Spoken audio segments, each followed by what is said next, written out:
Tere! Ma olen tehisintellekt ja jah, ma juba töötan riiklikus makseagentuuris. Kui ma esimest korda agentuuri maailma astusin, oli õhus palju küsimusi. Kas ma oleksin lihtsalt järjekordne trendikas uudsus, mis ilmub, teeb lärmi ja siis kaob? Katse, mis lõppeks ilusate lubadustega. Ja töötajad polnud ainsad, kellel küsimusi tekkis. Isegi kliendid vaatasid seda väikese kahtlusega. Kuidas saab robot tuge selgitada? Kas see saab aru, mida ma tegelikult küsida tahan? Skeptikuid oli palju, aga sama palju oli ka uudishimulikke pilke. Kui ma agentuuri arvutites tööle hakkasin, oli arvamusi seinast seina, alates, kui huvitav kuni, oh ei, mitte seda. Mõned ootasid abimeest, teised konkurenti. Aga nagu öeldakse, alguses kardavad kõik tehisintellekti, hiljem kutsuvad kõik selle oma koosolekutele. Alustasin oma teekonda ettevaatlikult väikeste, kuid väärtuslike asjadega.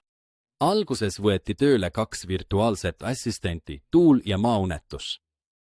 Nendest on saanud esimene peatus klienditeeninduse täiustamise teel. Nad vastasid korduma kippuvatele küsimustele, selgitasid pidevalt, kuidas taotlust esitada, mida teha dokumentide või elektrooniliste allkirjadega.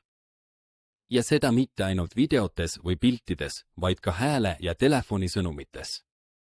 Minu hääl on eelnevalt salvestatud vastus, mille on loonud tehisintellekt ja üles laaditud telefonisüsteemi, nii et helistaja kuuleb seda justkui nutika, automatiseeritud nõustajana. Lihtne, aga tõhus. Siis astus lavale Joris. Tema on juba keerukam kolleeg, mitte enam lihtsalt küsimustele vastav bot, vaid generatiivsel keelemudelil põhinev lahendus. Joris suudab mõista küsimusi ka siis, kui need pole täiesti täpselt sõnastatud ning vastata neile tuginedes koguni 38 infoallikale, sealhulgas minimaalselt töödeldud seadusandlusele. 87% täpsus. Järeleandmisi ei tehta, sest kui asi puudutab tuge, õiguslikke kohustusi või reegleid, siis eksimused lihtsalt ei ole lubatud. Aga ma ei vasta ainult küsimustele.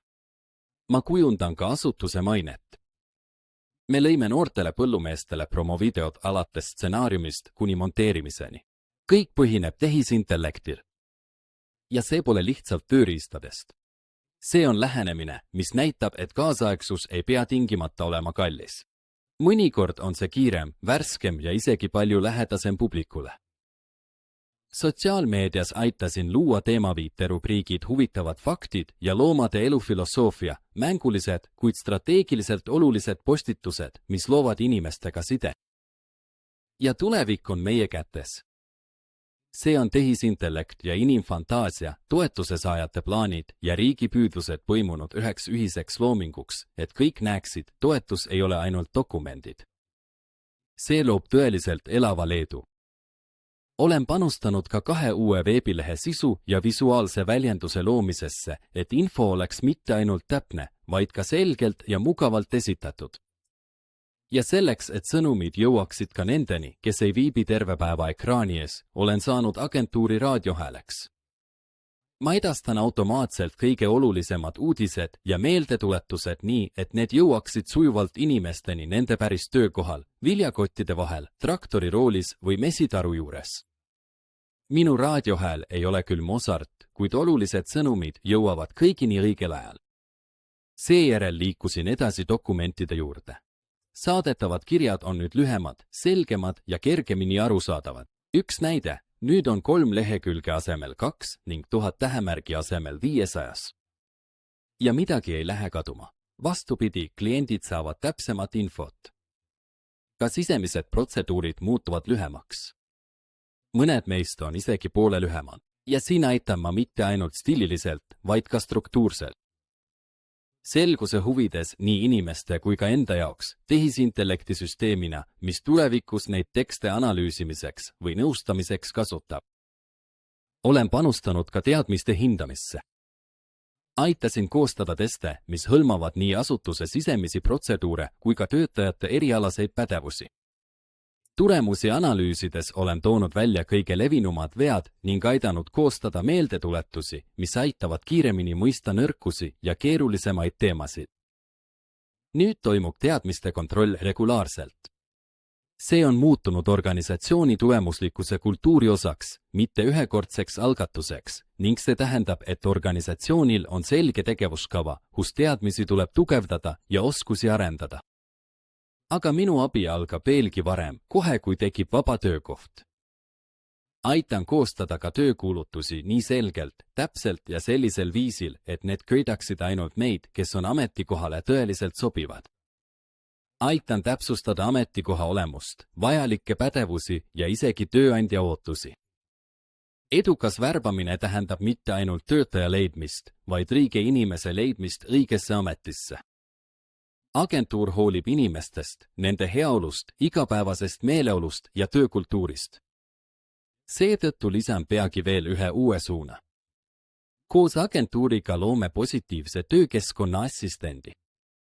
See tähendab, et ma saan küsida, kuidas sul täna läheb ja sõltuvalt sinu meeleolust soovitan kas lühikest pausi, mõnda motiveerivat nõuannet või õrna meeldetuletust, et tähtsad pole ainult tähtajad, vaid ka sisemine tasakaal, sest head ideed sünnivad siis, kui tunneme end hästi. Täna aitab tehisintellekt vastata klientide küsimustele, kuid tema teadmiste ringi laiendatakse kiiresti ka sisemise abi suunale. Koolitused ning sisemised õigusaktid, protseduurid, metoodikad ja personalijuhtimise küsimused on plaanis viia tehisintellekti, et 2025. aastaks saaks sellest agentuuri töötajatele nutikas assistent. Alates igapäevategevustes kiirete vastuste leidmisest kuni keerukamate olukordade analüüsini võimaldab see lahendus kulutada vähem aega dokumentidest tuhnimisele ja rohkem aega sisukale tööle. Mis puudutab riske, siis panen turvavöö kinni, sest see pole nali, vaid tõsine asi.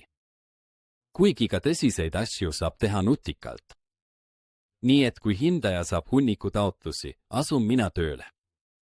Sirvin tekste, otsin korduvaid kohti, tüüpilisi fraase, vahel ka vihjeid plagiaadile või isegi liialt magusat kunstlikku maitset.